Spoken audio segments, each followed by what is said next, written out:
Hey everybody, it's Eric. Welcome back to the channel. There's a couple things I like to look at before the trading week begins to kind of give me a clue, is the market strengthening, weakening, that type of thing. One of the things I like to look at is the call wall, put wall, and really the major option levels in the S&P 500. I'm using the ones from Spot Gamma. There are other providers as well, but I like their trading view indicator. It's pretty cool. And what I noticed this week is that the call wall is still at 6,700. That's sort of the recent high. That is where most of the call gamma is. However, we are seeing a couple new smaller levels form above the call wall. So this is telling me that there is a little bit of interest in call options above the recent highs.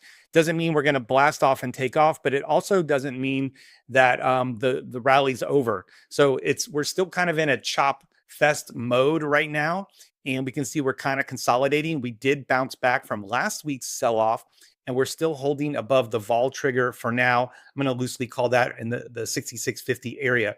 The other thing I like to look at is the weekly forecast from Alpha Crunching. The forecast itself looks at 1 month of price action. We break the market down into 5-minute increments.